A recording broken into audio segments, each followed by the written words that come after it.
pagi. Bagaimana Ibu? Tidak sibuk ya Ki? Ya, alhamdulillah tidak. Ya. Maksud kedatangan saya di sini adalah untuk mewawancarai Ibu. Jadi yang saya lihat di sini ada beberapa permasalahan yang ada di sekolah kita. Iya.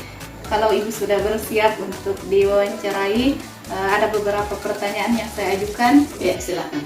Ya, jadi yang pertama yang saya ajukan kepada Ibu, ini mengenai masalah yang saya identifikasi, yaitu apa-apa saja faktor yang mempengaruhi minat belajar dari peserta didik kita.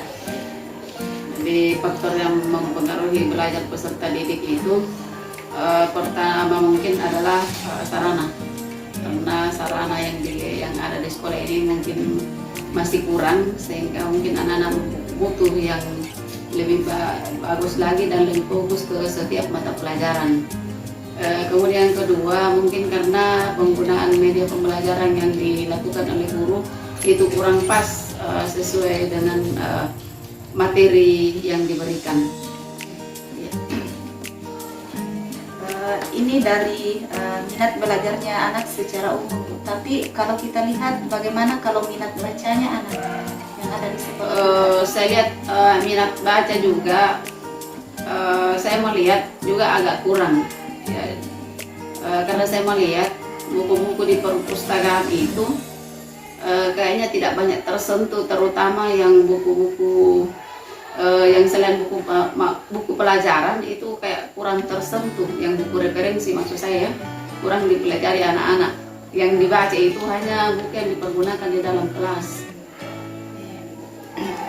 Ya, kemudian pertanyaan kedua saya Bu, di sini kalau kita memberikan misalnya soal-soal kepada anak, kadang dia kesulitan di dalam menjawab soal-soal tersebut.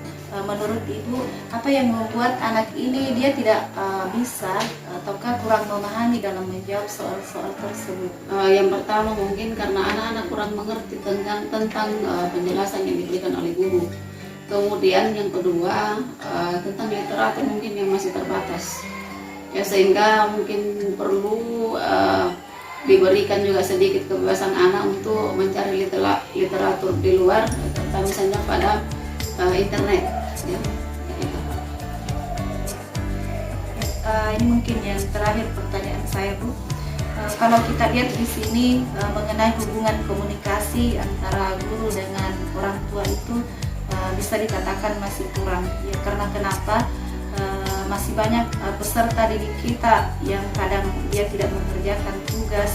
Ya, kalau menurut Ibu, kira-kira apa dampaknya terhadap pembelajaran kita ini, dan bagaimana caranya guru bisa lebih efisien untuk komunikasinya dengan orang tua?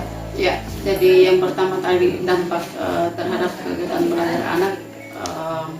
Ya, anak merasa enggan, sulit untuk belajar ya, karena dengan berbagai faktor. Misalnya kan memang pertama karena kurang kontrol dari orang tua, kemudian kedua di sekolah juga mungkin faktor dari mungkin guru yang memberikan pelajaran itu tidak berdasarkan kepada profil atau kayak belajar murid. Kemudian dampaknya dari itu ya, terkadang dipikirnya orang tua ini anaknya sampai di sekolah padahal tidak sampai. Kemudian dampak berikutnya akhirnya karena guru tidak memperhatikan gaya belajarnya anak, sehingga anak merasa malas untuk ikut belajar karena mungkin dia bosan dengan metode belajar yang itu saja ya, yang monoton. Jadi itu barangkali. Jadi mungkin itu pertanyaan saya, dan mudah-mudahan apa yang ada di sekolah kita ini, masalah yang ada di sekolah kita ya bisa kita tanggulangi apa penyebabnya dan apa nanti solusinya ya. Jadi terima kasih atas waktunya Bu. Mungkin saya pamit ya. Terima kasih Bu.